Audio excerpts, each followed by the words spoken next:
Ja, så vil jeg gerne bevise sætning 2, og den hedder, at hvis funktionerne f og g er differentiable i x0, der er funktionen f minus g også differentiabel i x0, med differentialkvotienten f minus g mærke x0 er lige med f mærke x0 minus g mærke x0.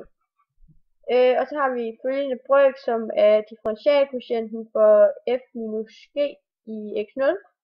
Og den hedder f af x minus g af x minus f af x0 plus g af x0 divideret med x minus x0.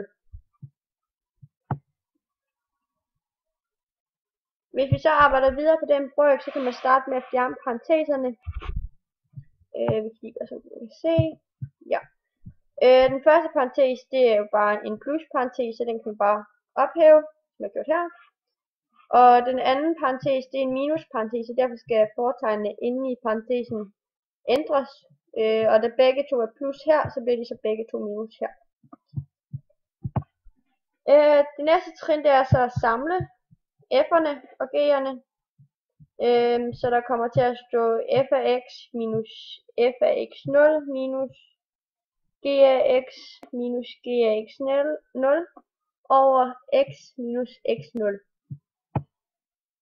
Som det sidste, så deler jeg den op, så det bliver til to brøker. Så den hedder f af x minus f af x0 over x minus x0 minus g af x minus g af x0 divideret med x minus x0. Og det her, det ligner jo noget, vi kender, som er sekantens hældning. Og vi ved, at sekantens hældning har en grænseværdi, der hedder f mærke x0 for x gående mod x0, og g mærke af x0 for x gående mod x0. Så det vil faktisk sige, at summen af de her grænseværdier af f mærke af x minus g mærke af x, som så vil sige, at den ligning, som vi havde fra start, som vi ser her, den er det samme som det, vi så har fået her. Altså er det bevist, at den her er det samme som den her. Og kigger man heroppe,